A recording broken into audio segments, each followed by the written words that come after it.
today I'm going to show you how to trim your seedlings so that they would get more blooms. You can trim it for cosmos, marigold, vinca, but please do not trim sunflowers.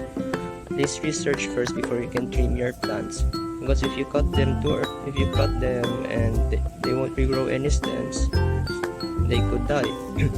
So for today I'm going to show you how to trim, but sadly I already trimmed this, but I'll show you anyway. First, here rose marigold. I forgot to trim this one.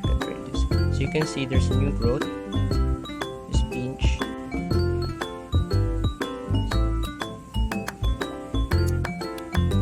Here, just pinch it, and there's a stump in there. There's a stump. Doing this destroys the apical mari point and for the growing point, and it will force to bloom sideways, and it will have more stems like this one. So you have two stems here from the cut part.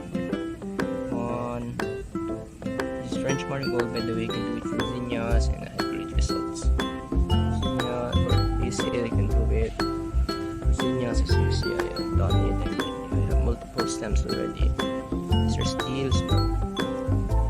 There, I've done it here. That's it.